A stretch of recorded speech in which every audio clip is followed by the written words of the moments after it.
Gold trusted gold buyers మీరు తాకట్టు పెట్టిన బంగారాన్ని విడిపించి ఈ రోజు ఉన్న మార్కెట్ ధరకు కొనబడును.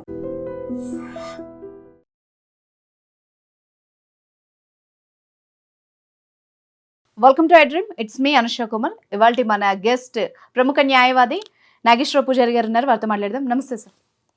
సో ఆడియన్స్ పాయింట్ ఆఫ్ వ్యూలో ఒక ఇష్యూ మేము దగ్గరికి తీసుకొస్తాం. అబ్బాయిలందరూ కూడా పెళ్ళికి భయపడుతున్నారు. ఎందుకు అంటే వచ్చి ఏమన్నా తేడాలు జరిగితే ఈ మధ్య డైవర్స్లు ఎక్కువైపోతున్నాయి. వాళ్ళు స్ట్రైట్ ఫార్వర్డ్గా పేరెంట్స్కి వేస్తున్న క్వశ్చన్, ఏంట్రా పెళ్లి చేసుకోవట్లేదు అని అంటే, ఎందుకు ఆస్తి పోగొట్టుకోవడానికా లేకపోతే నా శాలరీ సగం దానికి పెట్టడానికా అనేది అతని వ్యూ. అమ్మాయిలు ఏమంటారు, నేను ఇంత చదువుకొని వాడికి కోట్లు ఖర్చు పెట్టి వాడికి లక్షలు కట్నం ఇచ్చి వాడి ఇంట్లో పని చేయడానికా అని అమ్మాయి. సో ఇద్దరి ఇష్యూస్ ఇలా ఉన్నప్పుడు పెళ్లి మీద పూర్తిగా నమ్మకం పోయింది అందరికీ. ఇప్పుడు రీసెంట్గా ఒక అబ్బాయి చనిపోయాడు బెంగళూరు టెక్కి, మీకు తెలిసిందే. సో సూసైడ్ చేసుకున్నాడు, భార్య వేధింపులు ఎక్కువగా అడిగిందని చెప్పేసి. సో ఈ సిచ్యువేషన్లో ఎట్లా చూడాలి? భార్యలు అలిమోనీ తీసుకోవడం, అటు అబ్బాయిలు కట్నం డిమాండ్ చేయడం, ఈ మధ్యలో కొందరు సూసైడ్ చేసుకోవడం, ఎట్లా చూడాలి? బ్యాలెన్స్ చేసుకుంటాం. జనరల్గా ఈ ప్రపంచంలో ఏ ప్రాణి అయినా కూడా, ఒక మనిషి తప్ప ఏ ప్రాణి కూడా ఆత్మహత్య చేసుకోదు. ఆత్మహత్య చేసుకునే ఏకైక జీవి మనిషి ఒక్కడే. ఓకే, బీయింగ్ ఏ సైలాజిస్ట్, నిన్ను అసలు ఈ వ్యక్తి ఎందుకు ఆత్మహత్యలు చేసుకుంటారు అనే విషయం మీద నేను రీసెర్చ్ చేస్తే, ఆత్మహత్యలకు మెయిన్ రీజన్ ఏంటి అంటే డిప్రెషన్. ఓకే, డిప్రెషన్ ఏ నుంచి వస్తుంది అంటే, ఒక సమస్య మీద అవగాహన లేకపోవడం వల్ల డిప్రెషన్ వస్తుంది. అంటే ఆ సమస్యను ఎట్లా సాల్వ్ చేయాలా అనేది వాళ్ళకి అర్థం కాదు, వాళ్ళకంతా ఆలోచించే పవర్ కానీ ఉండదు. First point.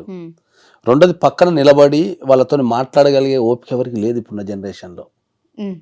ఓకే, లేకపోవడం వల్ల ఏంటంటే అది ఇంకెక్కువ అయిపోతుంది. ఎప్పుడైనా ఒక వ్యక్తి ఆత్మహత్య ఎప్పుడు చేసుకుంటాడు ఏంటంటే, ఈ ప్రపంచంలో నాకు ఎవ్వరు సహాయం చేసేటోళ్ళు లేరు, సో నా జీవితం అయిపోయింది, సో ఇంతమంది ఉన్నా నాకు ఎవరు సహాయం చేయనప్పుడు ఎవరి కోసం బతకాలని చెప్పేసి ఆత్మహత్య చేసుకుంటారు. ఆత్మహత్యకు రీజన్ ఫస్ట్ అది. సో నువ్వు ఎప్పుడైనా సరే ఒక వ్యక్తికి, నీ పక్క నేనున్నా, నీ కోసం నేను కష్టపడతా, లేకపోతే నీ కోసం నేను నిలబడతా, నువ్వు పని చేయి అని చెప్తే వాడు ఆత్మహత్య చేసుకోడు ఎప్పుడు. ఎందుకంటే ఆ ధైర్యం వేరే. అరే, నా పక్కన ఒక వ్యక్తి ఉన్నాడు, నా కోసం ఉన్నారనే ధైర్యంతో బతకాలనిపిస్తుంది. సో మనం ఫాస్ట్ మూవింగ్లో ఏంటంటే, మనకి ఎవరైనా సమస్య చెప్తున్నా కూడా అని మనం రియాక్షన్ చేయడము, పట్టించుకోకపోవడం చేస్తాం మనం జనరల్గా. ఓకే, సో దానివల్ల ఆత్మహత్య చేసుకుంటారు. కాబట్టి నేను మళ్ళీ ఒకసారి చెప్తున్నా ఏంటంటే, ఎవ్వరు కూడా మీరు ఆత్మహత్య చేసుకోకండి ఎప్పుడు కూడా. మీ జీవితంలో ఏదన్నా సమస్య ఉండి మీకు అర్థం కాలేదంటే, పంజగుట్టలో నా ఆఫీస్ ఉంటుంది, నేను రోజు 4 to 9 కూర్చొని ఉంటాను, డైరెక్ట్ వచ్చేసి నేను కాపాడుకుంటాను. ఎటువంటి సమస్య పర్లేదు దేశంలో నేను కాపాడుకుంటాను. పోతే రెండోది, మనం మ్యారేజ్కి వచ్చారకు ఈ ఆత్మహత్యలు కానీ ఇవన్నీ ఎందుకు జరుగుతున్నాయి అంటే ఏంటంటే, పెళ్లి మీద మెయిన్ గా నమ్మకమే పోయింది.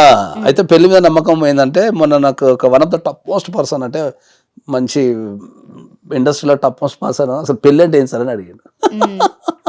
ఓకే, నెగిటివ్ చెప్పాలా పాజిటివ్ చెప్పాలని అడిగిన. లేదు సార్ పాజిటివ్ చెప్పు అన్నాడు. మళ్ళీ తర్వాత నెగిటివ్ అడగద్దని అడిగిన. సార్ పాజిటివ్ చెప్పు అంటే నేను చెప్పిన, పెళ్ళి అంటే ఏం లేదు, ఒకటే వ్యక్తితో రోజు ప్రేమలో పట్టాయి పెళ్ళి అని చెప్పిన. ఒకటే వ్యక్తితోని మనం ప్రతిరోజు ప్రేమలో పట్టాయి పెళ్ళి. ప్రతిరోజు ప్రేమలో డిఫరెంట్ వ్యక్తితో పడ్డాం అనుకో, అది పెళ్ళి కాదు. అంతే, ఇంకేముంటుంది. అంటే రోజులు ఏమైనా చూస్తాం కదా, చూసినప్పుడు ప్రతిరోజు ప్రేమలో పడ్డావు అనుకో, ఆ రోజంతా బ్యూటిఫుల్ ఉంటుంది నీకు. కాబట్టి ఇంక నీకు సమస్య వస్తుంది. ప్రధానంగా ఏమైందంటే, పెళ్లి మీద వ్యతిరేకత రావడానికి ప్రధాన కారణం ఏంటంటే, మనకు ఇండివిజువాలిటీ పెరిగిపోయింది. కుటుంబాలు చిన్న కుటుంబాలు అయిపోయి విలువలు నేర్పడం మర్చిపోయినాం మనం చాలా మందికి. అర్థమైందా? సమాజంలో ఏది మంచి ఏది చెడు అని నేర్పడం మర్చిపోయింది. చాలా మందితో నేను మాట్లాడేటప్పుడు ఎక్కడైనా కూడా నేను చాలా గమనిస్తుంటా కదా, నాది నాది నాది అని మాట్లాడుతుంటారు. నా డబ్బు, నా మనీ, నా కెరియర్, నా శాలరీ, లేకపోతే నా లైఫ్. అక్కడ మనీ ఎక్కడ ఉంది? అదే అంటున్నా నేను. పెళ్ళి అంటే త్యాగం చేయటం, అంతే. పెళ్ళి అంటే త్యాగం చేయటం. ఆ త్యాగం చేసే ఎప్పుడు త్యాగం చేస్తారంటే, ఇద్దరు వ్యక్తులు బాగా అర్థం చేసుకున్నప్పుడు త్యాగం చేసుకుంటారు. అర్థం కాకపోతే త్యాగం చేసుకోరు. సో ఇప్పుడున్న జనరేషన్లో ఏంది అంటే, ఆ అర్థం చేసుకునేది తత్వం అనేది వెళ్ళిపోయింది. ఎందుకు అంటే ఏంటంటే, నా దగ్గరకు వచ్చే ప్రతి కేసులో నేను చూస్తా కదా, ప్రతి కేసులో పెళ్లి చూపులకు పెళ్లికి మధ్యలో 2-3 నెలల కంటే ఎక్కువ తేడా లేదు. Okay. First point instant marriages అంటున్నారా? అంత ఇన్స్టెంట్ మ్యారేజ్ ఉన్నాయి. మాక్సిమం 90% ఆన్లైన్లో చూసుకోవటం, ముచ్చట పెట్టుకోవటం, నీకెంత వస్తుంది నాకెంత వస్తుంది, లేకపోతే నువ్వేం ప్యాకేజీ నాదేం ప్యాకేజీ, నువ్వేం చేస్తావు నేనేం చేస్తా, అందంగా ఉన్నావా, ఇంతే. ఇవే మనకు సెట్ అవుతుందా లేదా, సెట్ అవుతుందా లేదా, ఇంతే. మరి ఏం చూడాలంటారు? గుణమే చూడాలని చెప్తా నేను. ఎట్లా తెలుస్తుంది sir? By the way of travelling. Okay. ఇప్పుడు పూర్వకాలంలో మనకు మైగ్రేషన్ లేదు. ఒక కుటుంబం ఉందనుకో, ఆ కుటుంబంలో చిన్న పిల్లలు పెళ్ళయ్యేంత వరకు ఆ కుటుంబంలో అక్కడనే అడ్డు పెట్టుకొని ఉంటుండే. ఇప్పుడు దానివల్ల ఏమవుతుండే అంటే మనం పెళ్లి సంబంధానికి పోయినప్పుడు ఆడపిల్ల అయినా మగపిల్ల అయినా మనకి ఇన్ఫర్మేషన్ అనేది ఈజీగా దొరుకుతుండే. ఒక ఊరికి వెళ్ళాం అనుకో, పలాని వాళ్ళ అబ్బాయి ఎట్లా అంటాడు అంటే ఆ ఊర్లో ఉన్న వాళ్ళంతా వాని ప్రవర్తన, బిహేవియర్, వాడిన కోప్పడేటోడా, చిరాకు చేసేటోడా, లేకపోతే ఎవరి మీద నరిచిండా, కొట్టిండా, తరగా వాళ్ళ కొట్టిండా, చదువులకు చక్కగా పోయిండా లేదా, బ్యాడ్ హ్యాబిట్స్ ఉన్నాయా, మందాగిండా, ఎట్లా బిహేవ్ చేస్తాడు, ఫంక్షన్లో పోతే ఎట్లా బిహేవ్ చేస్తాడు, ఆడవాళ్ళని వంకరగా చూసిండా, ఎవరినన్నా లాగిన్లా, ఇట్లాంటి ఇన్ఫర్మేషన్ డేటా అంతా ఆ ఊర్లో ఉంటుంది. అవును. సో మనం ఎప్పుడైనా కొత్తగా పెళ్లి చేసుకోవాలనుకున్నప్పుడు ఆ ఊరికి పోతే ఆ డేటా ఇంట్లో వాళ్ళు పెళ్లిసుపులో పోతారు. అప్పుడు పురోకరంలో పోయి 1 గంట కూర్చొని 1 గంట బయట తిరుగుతుండే వాళ్ళు. బయట తిరిగి వాళ్ళు ఎవరు వీళ్ళెవరు ముచ్చట్లు అవి పెట్టుకొని ఇన్ఫర్మేషన్ దొరుకుతుండే. ఇప్పుడున్న జనరేషన్లో 10th క్లాస్ వరకు ఉంటున్నారేమో తల్లిదండ్రుల దగ్గర. 10th క్లాస్ అయిపోయిన తర్వాత డైరెక్ట్ హాస్టల్ వేసుడో, దాని తర్వాత బీటెక్ ఎక్కడనో వస్తే అక్కడ హాస్టల్ వేసుడు, అక్కడ నుంచి యుఎస్ఓ ఎంఎస్ఓ వెళ్ళిపోతున్నారు. వాడి డేటా ఎక్కడ దొరుకుతుంది? వాడు మంచోడా చెడ్డోడా, బ్యాడ్ హ్యాబిట్స్ ఎట్లా దొరుకుతుంది డేటా మనకు? అంతే. లవ్ మ్యారేజెస్ కూడా ఎక్కువ అయిపోయినాయి. డేటా దొరికి సావదు. డేటా దొరకనప్పుడు నువ్వు ఇమీడియట్లీ మ్యారేజ్ ఎట్లా చేసుకుంటావు? Without verification. ఒక వ్యక్తితో నువ్వు కలిసి జీవితాంతం బతకాలి అనుకున్నప్పుడు నువ్వు ఇన్స్టంట్ డిసిషన్ ఎట్లా తీసుకుంటావు? చుట్టాలు లేరు, ఇప్పుడు ఎవ్వరికి చుట్టాలు లేరు తెలుసా? అంటే పేరెంట్స్ కూడా ఇవే చూడట్లేదు కదండి. నేను అదే అందరికి చెప్పేది, అదే చెప్తున్నా. నువ్వు ఎంత సంపాదించినా ఫైనల్ నీకు కావాల్సింది ప్రశాంతంగా ఉండటమే కదా. నువ్వు 100 కోట్లు సంపాదించినా నీకు కావాల్సింది ప్రశాంతంగా ఉండటమే కదా. నువ్వు 100 కోట్లు సంపాదించినావు, లాస్ట్కి ఇంట్లో కూర్చొని భార్యతోనో పిల్లలతోనో వాళ్ళతోనో సమాజంతోనో ముచ్చట పెట్టడమే కదా ఆనందం. ఒక మనిషి ఇంకో మనిషితో ముచ్చట పెట్టడమే జీవితం. అది ప్రశాంతంగా.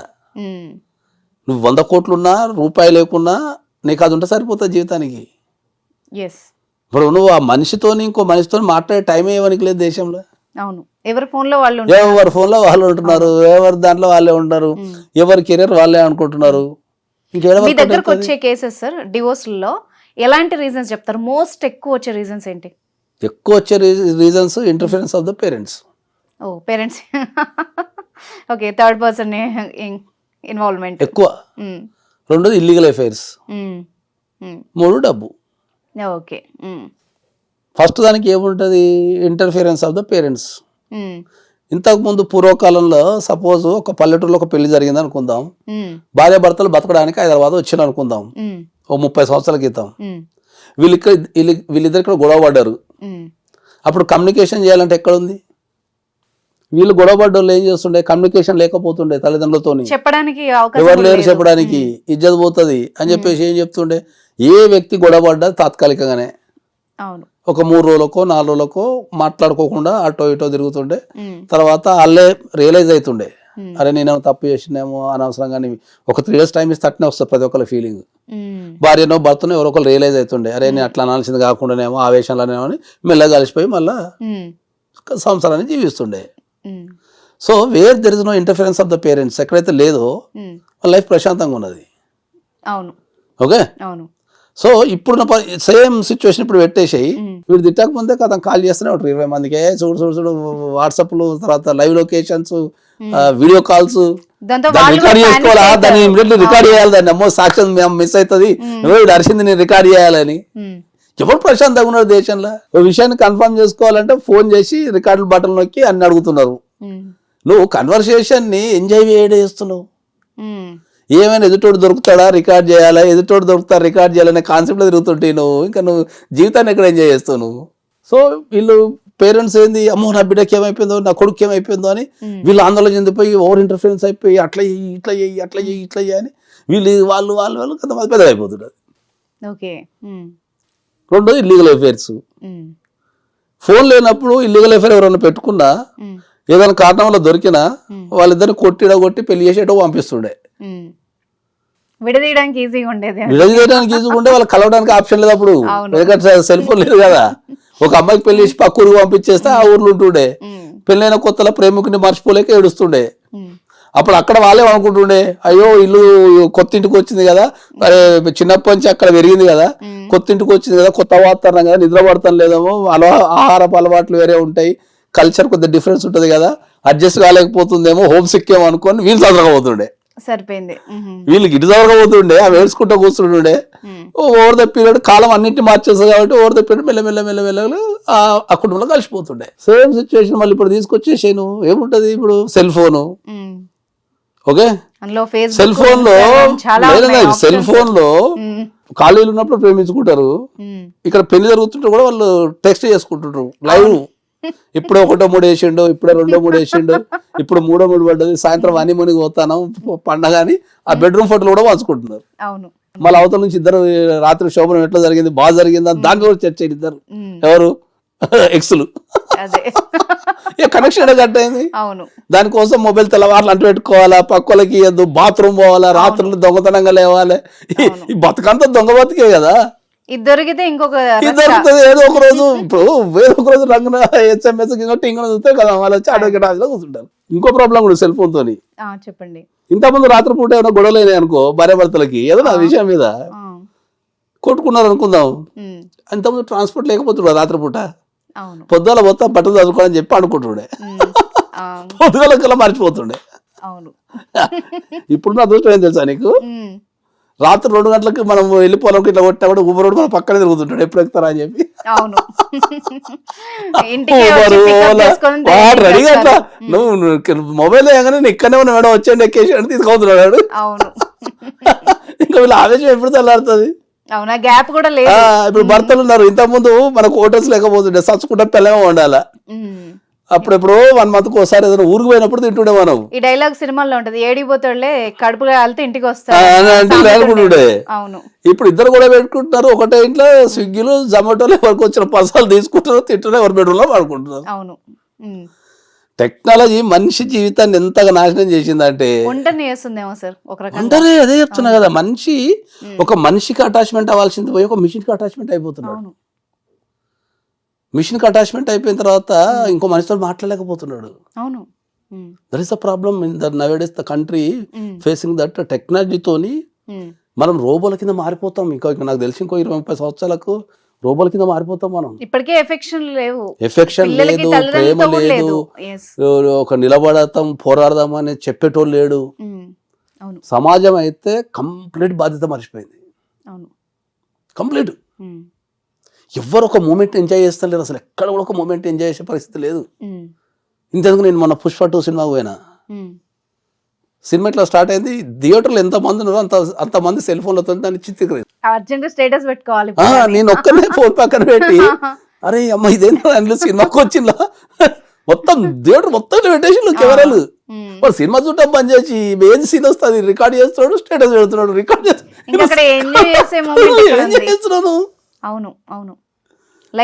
మంచిగా సినిమా పోయినావు, సినిమా చూసుకో, ఫోన్ పక్కన పడేసి మంచిగా సినిమాని ఏం చేయాలి కానీ ఏం చెప్తున్నావు. ఇంతకుముందు మనకు సామాజిక బాధ్యత ఉంటుండే, ఏమన్నా రోడ్డు మీద తప్పు చేస్తున్నావు, ఏదైనా చెడ్డ ప్రవర్తిస్తున్నావు, వచ్చి బెదిరించేటోళ్ళు, అది చేసేటోళ్ళు. ఇంతెందుకు పెళ్ళైన అమ్మాయి పూర్వకాలంలో ఇంటికి పోతే పండగ తెల్లారికి ఒక్క ఎక్స్ట్రా కూడా సమాజం ఉండలేకపోతుండే తెలుసా నీకు. పక్కింటి వాళ్ళు వచ్చి ఏమైంది ఇంకా పండగ అయిపోయింది పోలే అని అడుగుతుండే. ఏమైంది మీ అత్తకు నీకైనా గొడవ అయిందా లేకపోతే మొగుడితో ఏమైనా గొడవ అయిందా అని దగ్గర ఉండి బస్ ఎక్కుతుండే. వీళ్ళకంటే లేదు నీ అమ్మ జీతం నా జీతంతో పోయేటట్టు అయినా బస్ ఎక్కుతుండే వీళ్ళు. ఇప్పుడు పెళ్ళైన అమ్మాయి వచ్చి ఇంట్లో కూర్చుంటే పక్కింటోడు కదా ఇంట్లోనే అడుగుతలేరు. రంగరంగ వైభవంగా పెళ్లి చేసుకొని 4 రోజులు తిరిగి వచ్చి ఇంట్లో కూర్చుంటే పక్కింటోడు అడుగుతలేడు. హైదరాబాద్ లో 50% ఆఫ్ ద ఫ్యామిలీస్ కి వాళ్ళ పక్కింట్లో ఎవరు ఉన్నారో తెలియదు. నా పక్కింట్లో దొంగ ఉన్నాడా, మంచోడు ఉన్నాడా, లేకపోతే డాక్టర్ ఉన్నాడా, సగం మంది తెలియదు. అపార్ట్మెంట్స్ కల్చర్ వచ్చినప్పుడే సామాజికంగా ఎప్పుడైతే మనిషి చచ్చిపోయిండో పెళ్లి వ్యవస్థ అనేది కుంటుపడిపోయింది. ఎగ్జాక్ట్లీ. పెళ్ళిళ్ళు చేసుకోకపోవడం, లేదంటే చేసుకొని గొడవలు పెట్టుకోవడం. ఇక ప్రోగ్రామ్ పెట్టుకున్నారు అందరూ దేశంలో. ఇప్పుడు నా లీగల్ టాక్ కూడా అవే కాల్స్ ఎక్కువగా వస్తాయి. మ్యాట్రిమోనియల్ కాల్స్ సార్ మొత్తం. ఇల్లీగల్ కాంట్రాక్ట్స్, తర్వాత మనీ, టెక్నాలజీ, రికార్డులు చేయాలి, దాచుకోవాలి, బెదిరించాలా. ఎవడు మనిషి ఎక్కడ ప్రశాంతంగా ఉన్నాడు? ఇక్కడ కూడా సమాజంలో ఎవడు ప్రశాంతంగా లేడు. ఏమైనా రికార్డ్స్ వేయాలన్నా కథం సాక్ష్యం సేకరించుకోవాలా, జోలు పెట్టుకొని తిరగాల. మాట్లాడుతున్న దగ్గర కాల్ రికార్డ్స్ ఉన్నాయి అంటాడు.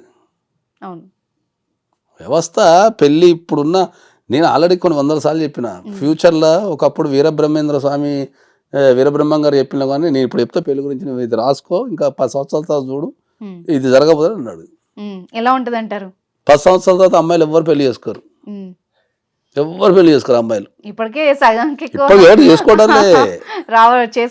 చేసుకోవడంలే. మళ్ళా జంబలక్కడి పంప వస్తుంది జీవితంలో, మగవాళ్ళంతా ఇంట్లో కూర్చొని గిన్నెలు తవ్వుకుంటూ ఉంటారు, వీళ్ళేమో జాబ్ వేస్తారు. ఏం రరే అంటే అమ్మగారు వండి రండి అని చెప్పి పెడతారు. అది చెప్తే అందరు నా మీద దాడి చేస్తున్నారు.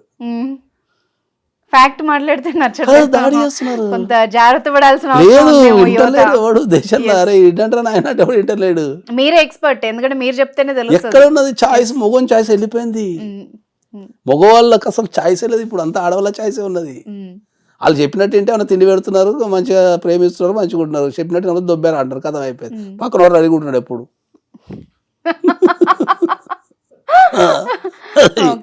వింటలేరు వాళ్ళు కూడా. సమానత్వం అని, అదని, ఇదని.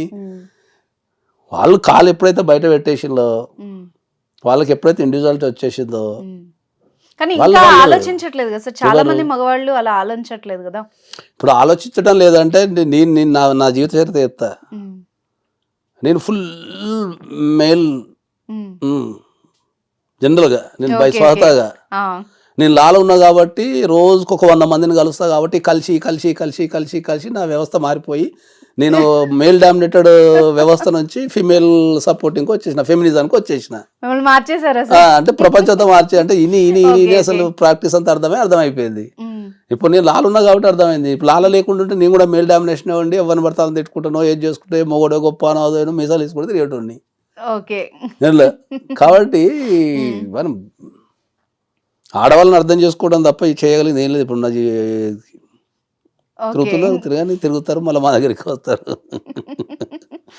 సో సింపుల్ సూత్రం ఇదే అంటారు.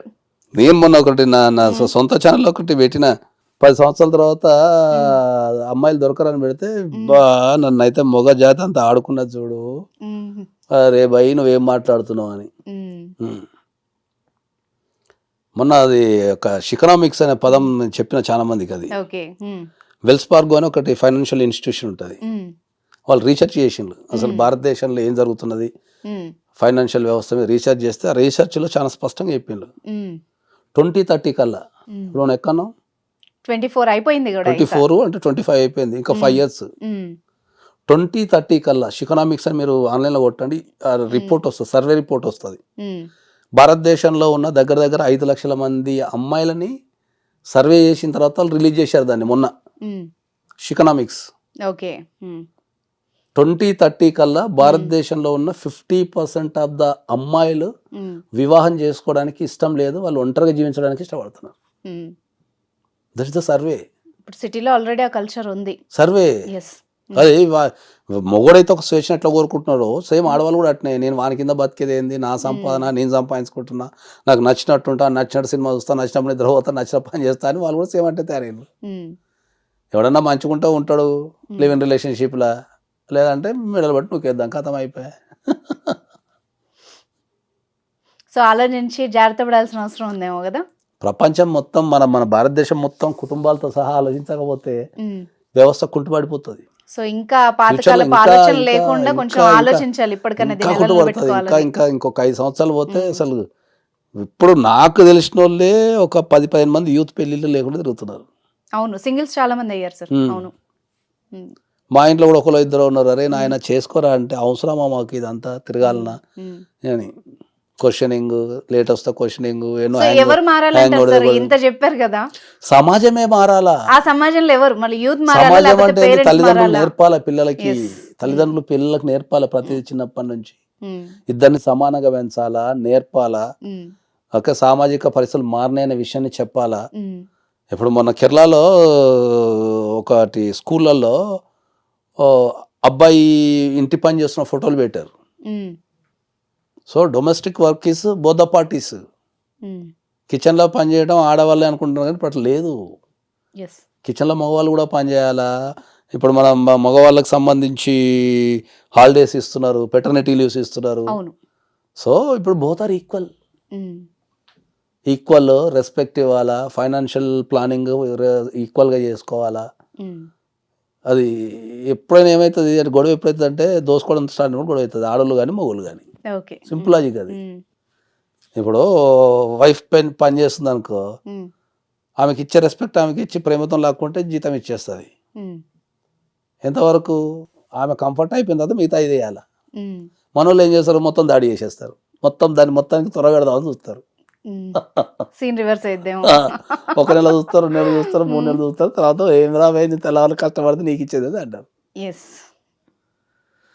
ఇద్దరు ఫైనాన్షియల్. అందుకే నేను చాలా strongly recommended for everybody nowadays that premarital counselling అనేది కంపల్సరీ తీసుకోమని చెప్తున్నాం మనం. అవును, మీరు చాలా ఎందుకంటే వీడియోస్ లో చెప్పారు. అవన్నీ మనం డిస్కస్ చేస్తాం దీంట్లో. ఉమ్, ఇప్పుడు మా దగ్గరకు వచ్చే పెళ్లిళ్ళలో పెళ్లికి ముందు బాయ్ ఫ్రెండ్ ఉంటాడు, చెప్పరు, ఇంట్లో చచ్చిపోతామంటారు, పక్కన పెళ్లి చేసుకుంటారు. ఉమ్, కథం పక్కన పెళ్లి చేసుకుంటే తెల్లారి పోయి మా ఆయనకు పని చేస్తున్నది అంటే కథం అయిపోయింది.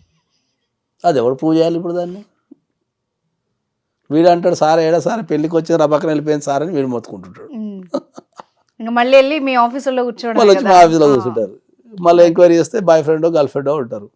ఈ తల్లిదండ్రులు మరి ముచ్చట పెట్టి మరి నీకు గర్ల్ ఫ్రెండో బాయ్ ఫ్రెండో ఉన్నప్పుడు మరి వాడిని రిజాల్వ్ చేసి వీళ్ళకి సైకలాజికల్గా పెళ్లికి సిద్ధం చేసి చేస్తే వాళ్ళు ఏమైనా సెట్ అవుతారు. ఆ సమస్య నువ్వు అన్నే పెడితే ఇక్కడ ఇంకో పెళ్లి చేస్తుంది, ఈ సమస్య ఏడ సెట్ అవుతుంది? అవును, ఫ్యాక్ట్. అట్లా దానికి రిలేషన్స్ చూడాలా, హెల్త్ చూడాలా. సో ఇప్పుడు మీరు చెప్పిన దాని ప్రకారం నాకేమర్థమైందంటే ప్రీ మ్యారిటల్ కౌన్సిలింగ్ యూత్ కే కాదు, వాళ్ళ పేరెంట్స్ కూడా బోత్ పార్టీస్ వస్తేనే బెటర్ ఇది. ఎస్, చాలా మందికి పేరెంట్స్ కి ఓవర్ ఇన్వాల్వ్మెంట్ ఉంటుంది. అవును, పిల్లల మీద ఓవర్ కంట్రోల్ తీసుకుంటారు చాలా మంది. ఇట్లనే చెయ్యి, నేను తండ్రిని కదా, నువ్వు ఇదే చదువు, లేకపోతే నువ్వు ఇట్లనే బిహేవ్ చేయి, నువ్వు ఇంతే ఖర్చు పెట్టు, నీ జీతం 50,000 వస్తుంది కదా అని ఓవర్ ఇన్వాల్వ్మెంట్ ఉంటుంది. దానివల్ల కొడుకు భరిస్తాడు, కూతురు భరిస్తుంది, ఎదుటోడు భరించాడు. అవును, అపైట్ పార్టీ భరించారు. ఒక్కసారి 18 సంవత్సరాలు వచ్చిన తర్వాత వాళ్ళకు మనం మంచి చేస్తున్నారా లేదా గమనించాలి తప్ప వాళ్ళ జీవితాన్ని నిర్ణయం తీసుకునే అధికారం చట్ట ప్రకారం కూడా లేదు. ఆఫ్ కోర్స్ చాలా వాల్యుబుల్ ఇన్ఫర్మేషన్ ఇచ్చారు ఈ రోజు. లేదు, చట్ట ప్రకారం 18 సంవత్సరాలు భారతదేశం నిండిన తర్వాత ఒక వ్యక్తి జీవితంలోకి ఎంటర్ అయ్యే అధికారం ఎవరికి లేదు, including wife and husband also. So ఇప్పుడు మీ మాటలన్నీ విన్నాక మ్యారిటల్ రేప్ ఉంది. మ్యారిటల్ రేప్ అంటే ఏంది? పెళ్ళి అయిన తర్వాత భార్యకి ఇష్టం లేకుండా నువ్వు పార్టిసిపేషన్ చేయడానికి లేదు, that is the marital rape. అవును, ఆ సెక్షన్ కూడా ఉంది. భార్యకి ఇష్టం లేకపోతే అది రేప్ గానే పరిగణిస్తారు. మరి అదే కదా, మరి చట్టం అంత ప్రయోజనం ఉన్నప్పుడు నువ్వు బలవంతం ఎట్లా చేస్తావు? మనలో కొట్టి డైలాగ్ ఇది, నా భార్యవే నువ్వు వినాలంటారు. ఏడా భార్య చెప్తావు. ఇంకా సల్లా బతుకుంటే జంబలకి పంప సినిమా మన జీవితాల్లో వచ్చేస్తుంది. ఇంకా ఇప్పుడు మీరు చెప్పినవన్నీ కూడా వార్నింగ్స్ లాగా తీసుకుని కొంత మారితే కూడా కొంత రిలీఫ్ వస్తుందేమో. నేనైతే అసలు మ్యాట్రిమోనల్ ఇష్యూస్ లో ఎవరిని కోర్టుకు రావద్దని నేనైతే వచ్చిన వాళ్ళందరికీ కాళ్ళు మొక్కి మరీ చెప్తాను. మా ఆఫీస్కి ఎవరైనా వస్తే కాళ్ళు మొక్కి చెప్తా. ఎందుకంటే ఒక మనిషి 20-25 వరకు తెలవకుండా ఒక కంట్రోల్లో బతుకుతాడు. 18 సంవత్సరాల వరకు మైనరు, మళ్ళీ తర్వాత కూడా చదువులు. మేమే ఇప్పుడు నేనున్నా అనుకో, మా అబ్బాయికి 18 సంవత్సరాలు దాటినంత నేను చదివించాలి కదా. నేను 18 సంవత్సరాలు వచ్చినాయి బాబు, చట్టం ప్రకారం వెళ్ళిపోవడానికి లేదు దేశంలో. సో వాడిని స్టడీస్ పూర్తయి వాడు సెటిల్ కావడానికే 20-25 అవుతుంది. డిపెండ్ అపాన్ వాళ్ళ knowledge, economical situations, other conditions అన్ని కలిపి 20-25కి. అక్కడ నుంచి స్టార్ట్ అయిన తర్వాత ఏమవుతుంది, 35 వరకు వాడు ప్రశాంతమైన జీవితాన్ని గడిపిన అనుకో, అన్ని రకాలుగా మ్యారేజ్ పరంగా కావచ్చు, కెరియర్ పరంగా, చిన్నదో పెద్దదో జాబ్ ఏదైనా. 25 నుంచి 35 మధ్యలో ఎవడైతే ప్రశాంతంగా బతుకుతాడో వాళ్ళ లైఫ్ అంతా ఎంజాయ్ చేస్తాడు. 25 నుంచి 35 మధ్యలో ఎవడైతే కోర్టు కేసులో ఇరుకుతాడు కదా మ్యాట్రిమోనిస్లో, మన లైఫ్ అంతటినే ఉంటుంది. ఈ ప్రపంచాన్ని పీడించే అతిపెద్ద సమస్య ఏం తెలుసా? Late marriages. ఓకే. 30-35 పెళ్లి చేసుకుంటే నీకు అట్రాక్షన్, నీకు జనరల్గా ఎంగ్లో పెళ్లి చేసుకోమని చెప్తాను నేను. మాక్సిమం 25 లోపు పెళ్ళి అయిపోవాలా అబ్బాయికి. కానీ అప్పుడు వాళ్ళకి కూడా ఇష్యూస్ ఉన్నాయి కదా సార్, మళ్ళీ శాలరీ ఎంత, ఏం సంపాదిస్తున్నారు, కెరీర్ ఏంటి, అది వాళ్ళకి అతిపెద్ద సమస్య కదా మళ్ళీ. అది ఇవన్నీ చూసే జీవితం దుబ్బ పెట్టుకుంటా చెప్పేది నేను. నువ్వు అబ్బాయిలకైనా అమ్మాయిలకైనా చూడాల్సింది శాలరీయో కెరీరో కాదు, వాని గుణం ఎంత ఉంది, లేకపోతే అమ్మాయి గుణం ఎట్లుంది, ఒక కుటుంబాన్ని కాపాడుకోగలుగుతారా, కష్టం వస్తే పక్క నిలబడగలుగుతారా, ఓకే, కష్టాలలో సుఖాలలో తోడుండగలుగుతారా, ఒకళ్ళొకరు ప్రేమించుకోగలుగుతారా అని నేర్పాలా. మీరు మనందరం అంటే నేను కాదు, నేను ఎప్పుడు అట్లా చేయనుకో, నేను మావాడు ఒప్పుకుంటే 25 చేసేస్తాను, నేను 23-24కే చేసేస్తాను మావాడు ఒప్పుకుంటే. అట్లయితే మైండ్ ప్రిపేర్ చేసి పెట్టినాక తర్వాత వాని ఇష్టం, నేను ఫోర్స్ చేయాలి వేరే విషయం. కానీ 25 లోపు మ్యారేజ్ అయిపోవాలా. ఎంగులు ఉన్నప్పుడే నువ్వు జీవితాన్ని అనుభవించకపోతే 35కి ఎవరికి ముడ్డి గుడ్లు వేస్తలేదు దేశంలో, తినే తిండికి తాగే తాగుడికి. సగం రోగాలతో ఉన్నారు, బీపీలు షుగర్తో. 30 years కి stress, work stress, travelling, pollution, food. వాడి జీవితాన్ని ఏం చేస్తాడు? 30కి పెళ్లి చేస్తే 35కి కొడుకో బిడ్డ పుడితే వీడు ముసలుడు అవుతుంటాడు, వాడు ఎంగులు ఉంటాడు. వాడు 10కి రాగానే వీడు 50 ఉంటాడు, 50 వీడు అప్పటికి హాస్పిటల్స్ వీడు తిరుగుతుంటాడు. ఇక ఇద్దరి మధ్యలో నీకు బాండింగ్ ఏర్పడుతుంది. ఇప్పుడు నేను 45, మా అబ్బాయి 18, ఇప్పుడు మాకు బాండింగ్ ఉన్నది. కొద్దిగా జనరేషన్ మరిగా 35-30 ఏముంటే 35 చేసుకుంటే అమ్మాయిలైన అబ్బాయిలు నాకు అర్థం కాదు. సగం దేశాల్లో ఉన్న అమ్మాయిలకి 50% ఆఫ్ ద అమ్మాయిలకి పీసీఓడీలో ఉన్నాయి. అమ్మాయిలకు పీసీఓడీలు ఏడు నుంచి వస్తాయి? స్ట్రెస్, ఫుడ్డే. జాబ్ గురించి స్ట్రెస్, ట్రావెలింగ్ గురించి, మన కెరీర్ గురించి స్ట్రెస్, అన్ని స్ట్రెస్లే ఉన్నాయి. అయిపోయి ఇంకేముంటుంది? పెళ్ళి అమ్మాయికి 22 ఇస్ హైయెస్ట్. తర్వాత పిల్లలు పుట్టకపోవడం స్ట్రెస్తోని, తర్వాత ఏం చేసిన ఇక మనకి కొత్త సిస్టర్లు అనేది తెచ్చి పెట్టేసిండ్రు. ఐవీఎఫ్లనో లేకపోతే అవి సరగస్ అనో ఇంకెవడు కంటాడా చెప్పేసి కనడం కూడా మానేసిండ్రు జనాలు. ఎగ్జాక్ట్లీ. సో ఎలాబరేటెడ్ గా ఉన్న సిచ్యువేషన్స్ అన్ని చెప్పారు. పుట్టే పిల్లలు కూడా స్ట్రాంగ్ గా లేరు ఇప్పుడు. అవును అవును, మానసికంగా స్ట్రాంగ్ గా లేరు, శారీరకంగా కూడా స్ట్రాంగ్ గా లేరు. ఎందుకంటే ఒక చిన్న ఉదాహరణ ఏముంటే చెప్తాను మీకు అర్థమయ్యే భాషలో చెప్తా. నీకు విత్తనం ఎట్లాంటిదో చెట్టు అట్లాంటిది. నువ్వు ఎంత మంచి విత్తనం ఉంటుందో చెట్టు అంతే మంచిగా వస్తుంది. అట్లనే నువ్వు ఒక ఒక జీవికి నువ్వు జీవం ఇవ్వాలంటే నువ్వు ఎంత స్ట్రాంగ్ ఉంటావో, నీ ఆలోచనలు ఎంత మంచిగా ఉంటాయో అట్లాంటి వ్యక్తులే పుడతారు. నువ్వు భయపడుకుంటా స్ట్రెస్తో నీ బతుక్కుంటా ఈ రకరకాల గజిబిస్తోని పిల్లల్ని కంటే వాళ్ళు కూడా అట్నే ఉంటారు. నీ బాడీ రిఫ్లెక్షనే వాళ్ళకి వస్తుంది. అయిపోయి ఉంటుంది. సో నిజంగా ఆలోచించాల్సిన విషయమేమో అనిపించింది. చాలా సీరియస్గా ఉంది మ్యాటర్. ఒక న్యాయం జరగాలి అని ఏదైతే అతను ఒక టీషర్ట్ వేసుకొని న్యాయ వ్యవస్థ మీద అతను సంధించిన ప్రశ్నలు నిజంగా ఈరోజు డిస్కషన్ చేసుకోవాలేమో. ఏం జరుగుతోంది సార్? అసలు న్యాయ వ్యవస్థ మీద నమ్మకం పోతుందా జనాలకి? నేను ఎప్పటి నుంచో సమాజానికి చాలా స్పష్టంగా చెప్తున్నా నేను. ఎందుకంటే భారతదేశంలో కుటుంబ వ్యవస్థ అనేది, అంటే ఎస్పెషల్లీ మ్యారేజ్ అనేది ప్రతి మనిషికి జీవితంలో 3 విషయాలు చాలా ఇంపార్టెంట్. ఒక 2 విషయాలు బతుకున్నప్పుడు చూస్తాడు, 3వ విషయం మనకు తెలియదు. ఏ మనిషి జీవితంలో మనం మాట్లాడేటప్పుడు పుట్టుక గురించి మాట్లాడతాం, నెక్స్ట్ పెళ్లి గురించి మాట్లాడతాం, 3వది చావు గురించి మాట్లాడతాం. సో చావు అనేది మన చేతులు ఉండదు, ఇక పుట్టుక మన చేతులు ఉండదు. మన చేతులు ఉండేది ఏంది? పెళ్ళి ఒకటి. ఓకే, ఈ ప్రపంచం మొత్తం మీద ఈ ప్రపంచం మొత్తం మీద భారతదేశానికి ఉన్న ప్రత్యేకత ఏంది అంటే ఫ్యామిలీ వ్యవస్థనే. అవును, ఆ ఫ్యామిలీ వ్యవస్థ అనేది వల్ల కుప్పకూలిపోయింది భారతదేశంలో.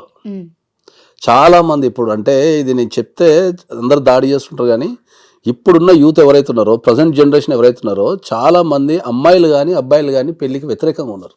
ఏదో కొంతమంది చేసుకుంటారు మొక్కుమోడుగా, కానీ వాళ్ళు ఒక పెళ్లి అయ్యే ఇంట్రెస్టింగ్ అనే ఒక పెళ్లి చేసుకోవాలని కుతూహలం కానీ, భార్య భర్తలు గడపాలని కుతూహలం కానీ చాలా మందికి లేదు. ఎందుకంటే ప్రత్యక్షంగా చూస్తున్నా కాబట్టి నేను ఆ విషయం చాలా స్పష్టంగా చెప్తున్నా. చేసుకున్న వాళ్ళు ఎన్ని రోజులు ఉంటున్నారు, కలిసి ఉంటున్నారు చేసుకున్నా అన్నది కూడా కూడా ప్రశ్నార్థకమే. 40% of the people with in 1 year లో విడాకులు తీసుకుంటున్నారు. అవును, మీ కోర్టు బయట ఉండే లైన్ అదే అంటున్నా బయట. సో ఇప్పుడు ఈ టెకీ అనే వ్యక్తికి ఆత్మహత్య ఏంటంటే నేను అందరికి స్పష్టంగా చెప్పేది ఏంటి అంటే ఫ్యామిలీ కేసులు అంతా బాధించే కేసులు ఏం కావు అవి. ఓకే, ఆత్మహత్య చేసుకునేంత కేసులు ఏం కావు అవి. సో ఆత్మహత్య చేసుకోవాల్సిన అవసరం ఏం లేదు జనరల్గా అయితే. అందరికి నేను చెప్తున్నా ఏంటంటే ఎవరన్నా సరే ఫ్యామిలీ కేసుల వల్ల మీరు స్ట్రెస్ ఫీల్ అయినా లేకపోతే న్యాయం జరుగుతుందన్నా రండి, నేను ఎక్స్ప్లెయిన్ చేస్తాను. ఎందుకంటే ఇప్పుడు ప్రాబ్లం ఎక్కడ వస్తుంది అంటే ఏంటంటే ఇప్పుడు అవి ఇష్యూస్ అనేటి మనకు అందరికి ఇంతకుముందు చెప్పినట్టు ఏంటంటే సమస్య ఇప్పుడు ఒకటే ఉంటుంది, పెళ్ళైన తర్వాత కలిసి ఉండాలన్నా విడిపోవాలన్నా. పార్టీస్ ఇద్దరే ఉంటారు, ఏది భార్య భర్త ఆ 2 కుటుంబాలు.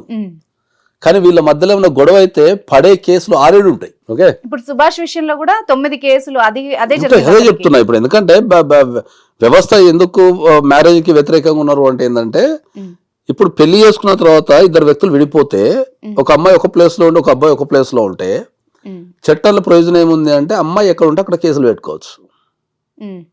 ఓకే, ఇప్పుడు హైదరాబాద్లో ఇప్పుడు ఒక సపోజ్ చెప్తున్నా, ఒక ఢిల్లీ, ఇప్పుడు మాకు ఎదురే సమస్యలు ఏంటంటే ఢిల్లీలో ఉన్న ఒక భార్య భర్తలు ఉన్నారు అనుకుందాం, వాళ్ళు ఇక్కడ హైదరాబాద్ ఉంటారు, పెళ్లి చేసుకుంటారు. ఏదైనా కారణం వచ్చిన తర్వాత ఒక పార్టీ ఎవరో ఒకరు ఢిల్లీకి వెళ్ళిపోతారు. ఇప్పుడు అమ్మాయి ఢిల్లీకి వెళ్ళిపోయింది అనుకుందాం, అక్కడ కేసులు పెట్టింది, ఒక 5 నుంచి 6 కేసులు పెట్టింది అనుకుందాం. సో ఒక్కొక్క కేసు ఈచ్ ఒక 1 monthలో ఒకసారి హియరింగ్ వచ్చినా అటెండ్ కావాలా. అటెండ్ కావాలంటే ఇప్పుడు 6 కేసులు పెడితే 6 సార్లు అటెండ్ కావాలి ఢిల్లీకి నువ్వు. అవును. సో ఇప్పుడు ఢిల్లీకి అటెండ్ కావాలంటే మిగతా విషయాలను పక్కన పెడితే నువ్వు బయట ట్రైన్ పోయినావు అనుకో, పోనీకి 2 రోజులు రానికి 2 రోజులు, 4 days ట్రైన్లోనే ఉండాల్సి వస్తుంది. ఇప్పుడు భారతదేశంలో మనకు ఏపీ ఎక్స్ప్రెస్ అనుకుంటా కదా, అది ఎంత 30 hours పడుతుంది పోనీకి రానికి. సో అట్లా ఎకనామికల్గా పోవాలంటేనేమో నీకు టైం వేస్ట్ అయిపోతుంది. లేదు బై ఫ్లైట్ పోద్దాం, పొద్దుల పోయి సాయంత్రం వద్దాం అంటేనేమో మనీ వేస్ట్ అవుతుంది. సో ఇట్లాంటి ప్రాక్టికల్ ఇష్యూస్ చాలా ఉన్నాయి. సో జనాలకు చట్టాల మీద అవగాహన లేకపోవడం మాత్రమే. చట్టాలు చాలా స్ట్రాంగ్ ఉన్నాయి ఇక్కడ, చట్టాలు చాలా స్ట్రాంగ్ ఉన్నాయి. చట్టాల మీద సరైన అవగాహన లేకపోవడం మాత్రం వల్లనే ఇట్లాంటి సొసైటల్ ఇష్యూస్ జరుగుతున్నాయి. ఇప్పుడు ఒకవేళ కింది కోర్టు 40,000 ఇచ్చింది అనుకుందాం, దాని మీద అప్పీల్కి అవకాశం ఉంది. అవును, అప్పీల్కి వెళ్ళి నువ్వు అప్పీల్ వేసుకోవచ్చు. అవును, అప్పీల్ అనేది ఎందుకు పెట్టిళ్ళు, కింది కోర్టులో ఏ కారణం చేతనైనా నీకు న్యాయం జరగలేదు అనుకుంటే, ఏ కారణం చేతనైనా నీకు న్యాయం జరగలేదు అనుకుంటే నువ్వు పైకోర్టుకు రా, మేము ఉన్నామని చెప్పడే అప్పీల్ కదా. అవును, పోరాటం వల్ల కన్ఫ్యూజన్ కావచ్చు, లేకపోతే తిరగటం వల్ల అలసిపోవచ్చు. చాలా మంది ఏంటంటే కోట్ల చుట్టూ తిరిగి తిరిగి తిరిగి వాళ్ళు కెరియర్ లాస్ అవుతున్నారు, జాబ్ లాస్ అవుతున్నారు. ఓకే, తర్వాత ఆవేశపడిపోయి పెళ్ళైన 1 week కేసులు పెట్టేసుకుంటున్నారు. ఇంతకుముందు భారతదేశ వ్యవస్థ ఏముంటుండే అంటే మనకు ఉమ్మడి కుటుంబ వ్యవస్థ ఉంటుండే. ఉమ్మడి కుటుంబ వ్యవస్థలో ఏంది అంటే ఒక ఎంగేజ్లు ఉన్న వ్యక్తులు కానీ తల్లిదండ్రులు కానీ వాళ్ళు సంపాదనకి వెళ్ళినప్పుడు ఇంట్లో ముసలోళ్ళు ఉండి వాళ్ళ జీవితాన్ని అంతా రంగరించి ఇట్లా కొత్త పెళ్ళైన వాళ్ళకు కొద్దిగా టైం కేటాయించి వాళ్ళకు కౌన్సిలింగ్ ఇస్తుండే. అవును, ఇప్పుడు చెప్పేవాడు లేడు. అదే కదా ప్రాబ్లం. ఇప్పుడు భారతదేశంలో రకరకాల ప్రాబ్లమ్స్, మైగ్రేషన్ పెరిగిపోయింది. ఇప్పుడు ఇంతకు ముందు ఎక్కడున్నా కూడా మనకు మాక్సిమం 100 kilometers రేడియస్లో మనిషి నివసిస్తుండే. ఇప్పుడున్న టెక్నాలజీకి, ఇప్పుడున్న ఆపర్చునిటీస్కి దేశాలు దాటిపోతున్నాం. కోర్టు హియరింగ్స్ రావాలంటే ఏ నుంచి వస్తారు? కాబట్టి సమాజంలో ఏంటంటే నేను 1000 సార్లు చెప్పిన ఏంటంటే ఎప్పుడైనా సరే మీరు పెళ్లి చేసుకునే ముందు కంపల్సరీ ప్రీ మ్యారిటల్ కౌన్సిలింగ్ అనేది ఎక్స్పర్ట్స్ చేత తీసుకోవాలా. తీసుకుంటే ఇవన్నీ ఎక్స్ప్లెయిన్ చేస్తాం మనం, చట్టాలు ఏముంటాయి, ఏం లేవు, ఆస్తులు ఎట్లా, సంపాదన ఎట్లా, కాంప్లికేటెడ్ అయిపోయిన ఇష్యూస్ అన్ని. ఇప్పుడు ఈ అతుల్ సుభాష్ విషయంలో ఏమన్నాడంటే ఆయన ఆ మహిళలకి కన్వీనియంట్ గా ఉన్నాయి ఫ్యామిలీ కోర్టు చర్యలు అన్నాడు. అది వాస్తవంగా నిజమేనా? వాస్తవంగా నిజమేనా అంటే ఏంటంటే నిజంగా కనుక ఎక్కడన్నా మహిళలకే చట్టాలు అనుకూలంగా ఉంటే ఈ దేశంలో ఇప్పటికీ మహిళ ప్రతి ఇంట్లో, ప్రతి చోట, ప్రతి ప్లేస్ లో ఇబ్బంది ఎదుర్కోదు. ఓకే, అది రియల్ ఫ్యాక్ట్. అది రియల్ ఫ్యాక్టే కదా. ఇప్పుడు రియల్ ఫ్యాక్టే మాట్లాడుతున్నాం. చట్టాలు ఎవరికి ఒక సైడ్ నుంచి ఎప్పుడు కూడా అనుకూలంగా ఉండవు. భారతదేశంలో ఏంటంటే ఇప్పుడు కరెక్ట్ ఇంటర్మీడియట్ స్టేజ్లో ఉన్నాం మనం. అంటే చట్టాలకు నీతికి మధ్యలో ఉన్నాం మనం. అవును. ఓకే, ఉమ్, దానికి చట్టానికి నీతికి మధ్యలో ఉన్నాం అంటే ఏంటంటే మీకు అర్థమే ఒక ఉదాహరణ చెప్తా. ఉమ్, జనరల్గా ఎక్కడైనా పెళ్లి జరిగిన తర్వాత భార్యాభర్తలకు ఏదైనా గొడవ వచ్చినప్పుడు ఉమ్, భార్య కానీ భార్య తరపు కుటుంబ సభ్యులు కానీ లేకపోతే పోలీస్ స్టేషన్లో కానీ ఉమ్, లేకపోతే కొంతమంది మీడియేటర్స్ కానీ వాళ్ళు కొట్టే కొన్ని డైలాగ్స్ ఏముంటాయంటే ఫస్ట్ నేను ఒప్పుకుంటేనే నీకు డైవర్స్ వస్తుంది అని ఒక డైలాగ్ ఉంటుంది. అవును. నేను సంతకం పెట్టకపోతే నీకు డైవర్స్ అనేది ఒక డైలాగ్ ఉంటుంది. అవును. రెండోది నీ ఆస్తులు మొత్తం లాక్కుంటా అంటారు. అవును. ఓకే, ఉమ్, ఈ ప్రపంచానికి నేను కొన్ని లక్షల సార్లు కుండ బద్దలు కొట్టి చెప్పిన ఏంటంటే ఉమ్, భార్యకు భర్త ఆస్తి మీద కానీ ఉమ్, అత్తామామల ఆస్తి మీద కానీ ఉమ్. అసలు రైటే లేదని చెప్తున్నా నేను. కేవలం ఆమె అనుభవించవచ్చు అంతే. Only Yes. అనుభవించడానికి లేదా ఆమె మెయింటెనెన్స్ తీసుకోవడానికి బతకడానికి కావాల్సిన మెయింటెనెన్స్ తీసుకోవడానికి మాత్రమే రైట్ ఉంది. అవును. ఆస్తులు గుంజుకున్న రైట్ లేదు ఎక్కడ. అవును. ఇది మిస్కన్సెప్షన్ చాలా మంది. ఎందుకు ఉంది అది? అదే చెప్తున్నా, ఎందుకు ఉంది? ఇది చట్టం. కానీ మరి జనాలు ఇది ఎందుకు మాట్లాడుతున్నారు నీ ఆస్తులు గుంజుకుంటా అని అంటే, మనం ఒక 40 సంవత్సరాలు వెనక్కి పోతే అప్పుడు కోర్టులు లేవు, అప్పుడు మ్యాట్రిమోనియల్ ఇష్యూస్ తక్కువ, కోర్టులు లేవు. ఏదున్నా కూడా ఊర్లో పెద్ద మనుషుల పంచాయతీలు చేసుకొని ఆ పెద్ద మనుషుల పంచాయతీలు చేసినప్పుడు ఏంటంటే రేపు భవిష్యత్తు ఎట్లుంటుందో తెలియదు కదా.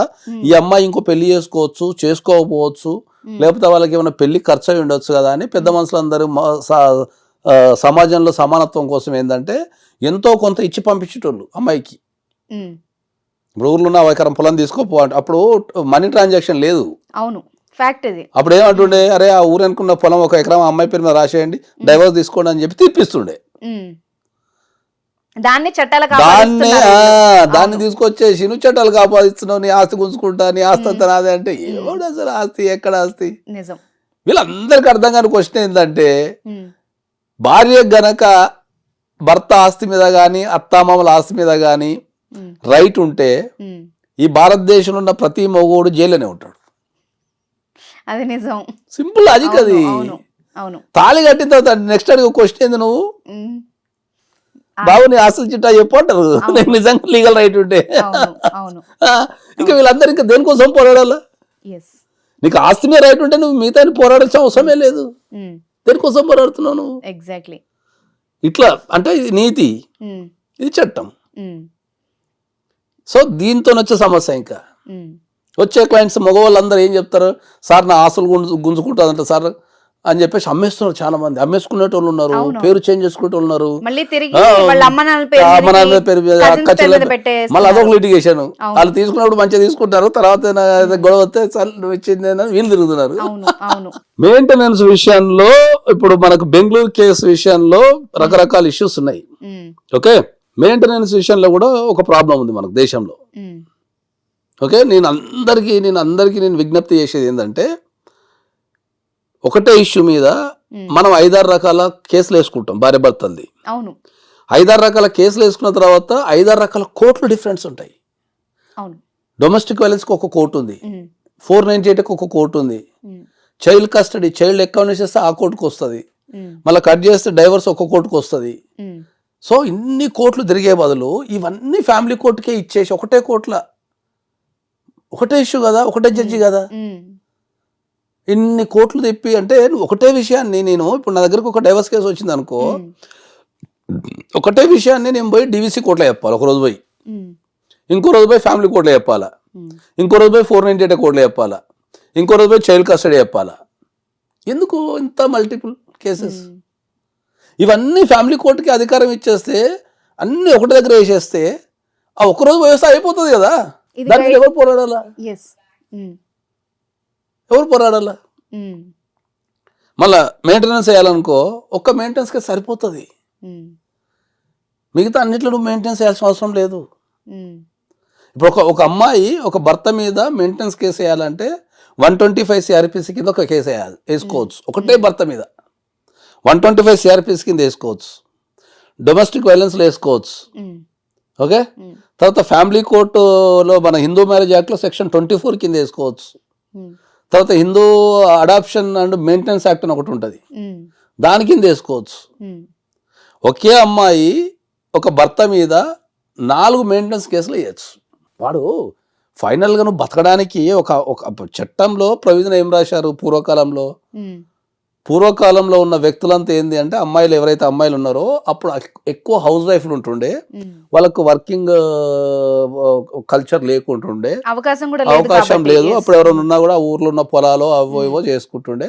ఉమెన్ వర్కింగ్ అనేది చాలా తక్కువ పర్సంటేజ్ అప్పట్లో. ఓకే, దానివల్ల ఏంటంటే పెళ్లి చేసుకున్న తర్వాత ఏ భర్త అయినా సరే ఆమె నెగ్లెక్ట్ చేసినా, పట్టించుకోకున్నా, ఏ కారణం చేత పట్టించుకోకున్నా ఆమె ఇమీడియట్లీ మా దగ్గరకు వస్తే మెయింటెనెన్స్ ఇస్తామనే దాన్ని ఒక మెయింటెనెన్స్ అనేది మనం 125 CRPS కింద పెట్టారు. పెట్టిన తర్వాత ఇప్పుడు ఏ చట్టమైనా మనకున్న ప్రాబ్లం ఏంటంటే ఇప్పుడు మ్యాట్రిమోనిస్ట్లో ఏ చట్టమైనా కూడా పాతయే. హిందూ మ్యారేజ్ యాక్ట్ 1955 వచ్చింది. 1955 హిందూ మ్యారేజ్ యాక్ట్ 1955 వచ్చింది. ఒక్కసారి మీరు ఇమాజినేషన్ చేసుకోండి, 1955లో దేశంలో ఏ పరిస్థితి ఉండే. అవును, అప్పటికి ఇప్పటికి చాలా ఇప్పుడు ఎక్కడ ఉన్నాం మనం? 2024లో ఉన్నాం. సేమ్ యాక్ట్ 1955లో ఉన్న యాక్ట్ నువ్వు 2024కి ఎట్లా అప్లికబుల్ అవుతుంది? జీవిత విధానం మారిపోయింది, కల్చర్ మారింది, పరిస్థితులు మారినాయి, వ్యవస్థ మారింది, వ్యక్తులు మారిపోయారు, మ్యారేజ్ ట్రెండ్ మారిపోయింది. మరి దాంట్లో అమెండ్మెంట్స్ వద్దా? అమెండ్మెంట్ చేయాల్సిందే కదా. నువ్వు ప్రతి దాంట్లో ఒక అప్గ్రేడ్ తీసుకొచ్చినప్పుడు మరి ఈ సమాజంలో మరి యాక్ట్లు అక్కడే ఉండిపోయినాయి. మరి వీటి మీద ఎవరు పోరాటం చేయాలా? ఎవరు పోరాటం చేయరు. ఇప్పుడు జ్యుడిషియల్ వ్యవస్థ అనేది ఉంది. జ్యుడిషియల్ వ్యవస్థలో ఎవరెవరు ఉంటారు? న్యాయమూర్తులు, కోర్టు సిబ్బంది. కోర్టు సిబ్బంది అంటే లెక్కకు రారు, ఎందుకంటే వాళ్ళ చేతిలో పవర్ ఏముండదు. న్యాయమూర్తులు ఉంటారు, కట్ చేస్తే అడ్వకేట్లు ఉంటారు. రెండే జ్యుడిషియల్ వ్యవస్థలు ఉండేవి. ఇప్పుడు మీ ఉద్దేశం ఏంటి, మార్చాల్సిన అవసరం ఉందంటున్నారా? డెఫినెట్లీ మార్చమని చెప్తున్నా నేను. డెఫినెట్లీ మార్చాలని చెప్తున్నా. ఇన్ని మల్టిప్లై చేసి ఒకటే కేసుని మల్టిప్లై చేసేసి నువ్వు ఇంత ఇబ్బంది పెట్టడం ఎందుకు అంట నేను. కాదు సార్, ఇప్పుడు వర్కింగ్ ఉమెన్ కి గానీ మ్యారేజ్ అయినా పిల్లలు లేకపోతే ఆమెకు మెయింటెనెన్స్ రాదు అని చట్టంలో ఉంది కదా. ఎక్కడ కూడా అట్లా రాయలేదు. ఓకే, ఎక్కడ ఇస్తున్నారు? నువ్వు జాబ్ చేసినంత మాత్రం, ఎందుకంటే judgements are day to day మారిపోతుంటాయి. ఓకే, ఒక జాబ్ చేసే అమ్మాయికి మెయింటెనెన్స్ ఇవ్వద్దని ఎక్కడ రాయలే. కాకపోతే మనం కనుక ప్రూవ్ చేయగలిగితే ఆమె స్వశక్తిగా బతకగలుగుతున్న ప్రూవ్ చేయగలిగితే మెయింటెనెన్స్ ఇచ్చే అవకాశం లేదు, అంతే. అది ప్రూవ్ చేయాల్సిన బాధ్యత అడ్వకేట్స్ మీద ఉంటుంది. ఓకే, జ్యుడిషియల్ వ్యవస్థలో మార్పు రావాలంటే ఎవరిలో మార్పు రావాలా? జ్యుడిషియల్ వ్యవస్థలో మార్పు రావాలంటే న్యాయమూర్తులు ఉంటారు, అడ్వకేట్లు ఉంటారు. ఇంకెవరు జ్యుడిషియల్ వ్యవస్థలు మొత్తం హయ్యెస్ట్ పార్ట్ జ్యుడిషియల్ వ్యవస్థలో తీసుకునేది జడ్జెస్, అడ్వకేట్సే. ఇప్పుడు జడ్జెస్ వాళ్ళు వచ్చేసి ధర్నాలు చేసో ఇంకోటి చేసో అయితే వాళ్ళు చేయలేరు కదా. అవును, మార్చాల్సింది అడ్వకేట్సే. క్లయింట్కు రిప్రజెంటేషన్ ఇచ్చి వానికి ఆలోచన రేకెత్తిచ్చి మనం వాడిని ఉత్తేజపరిచి మనం వానికి ఒక ఆలోచన ఇచ్చి మనం మార్చాల్సిన అడ్వకేట్స్ అంట నేను. ఇప్పుడు ప్రధానంగా మనం ఇది ఆత్మహత్య గురించి మాట్లాడుతున్నాం కదా. సో నిజంగా మీరు ఒక వ్యాలిడ్ పాయింట్ మాట్లాడారు. ఇప్పటి వరకు మీడియా అంతా కూడా ఒక రకంగానే మాట్లాడింది. ఎంతసేపు ఆయన ఆందోళన చెంది ఆమె వేధింపుల వల్ల చనిపోయాడు. మీరు కరెక్ట్ గా చెప్పారు, చనిపోవాల్సిన అవసరం లేదు. దేనికి చనిపోతావు? ఇక్కడ 14 hours బ్యాక్ కూడా ఒక లేడీ చనిపోయిందండి. దేనికి చనిపోతావు? ఎస్, ఈ మ్యారేజ్ ఈ హెరాస్మెంట్ లో నిజంగా చనిపోయేంత ప్రెషర్ ఉంటుందా? చనిపోయేంత, నేను అదే చెప్తున్నా, కేసులలో చనిపోయేంత ప్రెషర్ ఉండదు, కన్ఫ్యూజన్ ఉంటది. కన్ఫ్యూజన్ ఉంటది. కన్ఫ్యూజన్ తో ఏంటంటే ఇప్పుడు సార్ నేను ఇప్పుడు ఎట్లా ఫీల్ అవుతావు అంటే, ఇప్పుడు నేనున్నా నా భార్య నా మీద 4 మెయింటెనెన్స్ కేసులు వేసింది అనుకో, స్ట్రెస్ అయిపోతాం మనం. అయ్యో అని 4 వేసిందా అంటాం. ఇప్పుడు దాన్ని ఎక్స్ప్లెయిన్ చేస్తానికి వ్యవస్థలో అడ్వకేట్స్ కి ఓపిక ఎక్కడ ఉంది? ఇప్పుడు చాలా మంది నా దగ్గరకు వస్తారు. ఇప్పుడు మెయింటెనెన్స్ తీసుకుందాం అనుకుందాం. మెయింటెనెన్స్ అనేది ఎప్పుడు కూడా యాక్చువల్ ఎక్స్పెన్సెస్ మీద మెయింటెనెన్స్ ఇవ్వాలి. What is the actual expenses అంటే ఏంది? ఇప్పుడు వరంగల్లో ఉన్న ఒక అమ్మాయి ఉంది, ఆ అమ్మాయి మెయింటెనెన్స్ వేసుకుంది. ఆ అమ్మాయి వరంగల్లో నివసించడానికి ఎంత ఖర్చు అవుతుంది? లివింగ్ స్టాండర్డ్ వరంగల్లో ఒక అమ్మాయి నివసించాలంటే యావరేజ్ స్టాండర్డ్ ఎక్స్పెన్సెస్ ఎంత, అంతే. ఒక వరంగల్లో ఒక అమ్మాయి కనుక నివసించాలంటే నా లెక్క ప్రకారం ఒక 50,000 ఇస్తే ఇనఫ్. మన వాళ్ళందరూ సమాజంలో ఏం మాట్లాడతారంటే మనకు సాలరీలో 50% పోద్దంట కదా సార్ అంటారు. ఎక్కడ కూడా శాలరీలో ఇంత పర్సంటేజ్ తీసుకోవాలని కనుక ఉంటే డైరెక్ట్ అదే చెప్తాం కదా. చట్టం రాసి ఉంటది కదా, చట్టంలో ఎక్కడ దగ్గర భర్త సంపాదనలో 50% ఇవ్వాలి అని రాసి ఉంటే అదే కదా. వాళ్ళ జీవన ఎక్కడ రాసి ఉంది అంటున్నా నేను. మెయింటెనెన్స్ 50% ఇవ్వాలనో 30% ఇవ్వాలనో 60% ఇవ్వాలనో ఎక్కడ రాసింది? ఎక్కడ రాసలేదు. Every case is a unique case to case maintenance decide చేస్తారు. సో పిల్లల జీవిత విధానం వేరు, భార్య జీవిత విధానం వేరు. అవును. పిల్లలకి ఎప్పుడు కూడా ఏమవుతుంది అంటే ఫాదర్ లివింగ్ స్టైల్ వచ్చేస్తుంది. ఇప్పుడు నేను కార్లలో తిరుగుతున్నా, మంచిగా లగ్జరీగా బతుకుతున్నా, మంచి ఇంట్లో ఉన్నా, సో పిల్లలకు కూడా ఆ లెవెల్ మెయింటెనెన్స్ నువ్వు ఇవ్వాలా. పిల్లల స్టేటస్ అనేది ఎక్కడి నుంచి వస్తుంది? ఫాదర్ దగ్గర నుంచి వస్తుంది. వైఫ్ స్టేటస్ ఎక్కడి నుంచి వస్తుంది? ఆమె లివింగ్ స్టాండర్డ్ నుంచి వస్తుంది.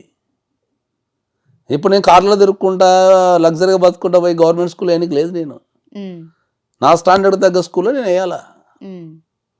సో చట్టాల మీద ఎవ్వరికి కూడా సరైన అవగాహన లేదు. ఇప్పటికి కూడా నేను చెప్తున్నది ఏంటంటే, ఇప్పుడు ఈ ఒక్క కేసే ఉంది కదా, నా దగ్గరికి పెద్ద పెద్ద వాళ్ళు వ్యక్తులు వస్తారు. ఒక ఐటీ కంపెనీలో పనిచేసే హై అండ్ అంటే ఒక నెలకు 10 లక్షల జీతం ఉంటుంది ఆ వ్యక్తికి. సో భార్య పోయి కేసు పెడుతుంది. ఓకే, భార్య పోయి కేసు పెట్టినప్పుడు నేను ఎక్స్పర్ట్ కదా అని చెప్పి, సార్ నాకు కాల్ చేసి నా భార్య కేసు పెట్టింది సార్, వచ్చి కలుస్తా అంటాడు. సరే కలవమని చెప్పి ఎక్స్ప్లెయిన్ చేస్తాం. కేసు పెట్టింది కదా, నువ్వు వెళ్ళు పోలీస్ స్టేషన్కి వెళ్ళు, ఏమనరు నిన్ను అక్కడ. కౌన్సిలింగ్ ఇస్తారు, లేకపోతే నీ దగ్గర స్టేట్మెంట్ తీసుకుంటారు, ఆమె స్టేట్మెంట్ ఇస్తారు, ఏమనరు అక్కడ. నువ్వు వెళ్ళు, ఏం కాదు అని చెప్పి నేను రూపాయి తీసుకోకుండా ప్రోత్సహిస్తా. అట్లా కాదు సార్ అంటారు. నేను చెప్తాను, నువ్వు ఒక దేశంలో ఉన్నావు, నువ్వు ఒక రెస్పెక్టబుల్ పొజిషన్లో ఉన్నావు, నెలకు 10 లక్షలు సంపాదిస్తున్నావు.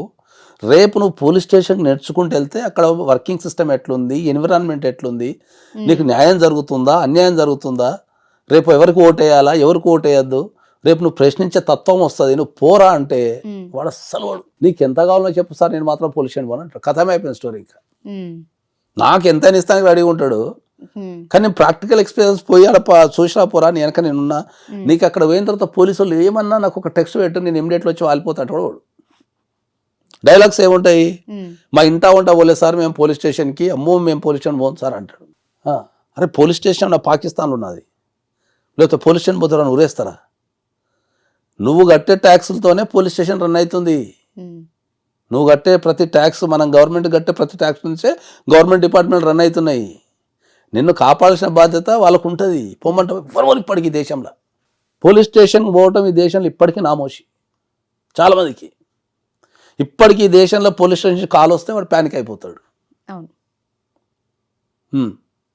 ఇంకా అంటారు ఇప్పటికీ ఈ దేశంలో అడ్వకేట్ ఆఫీస్కి ఎప్పుడు రాలేదు సార్ అంటారు.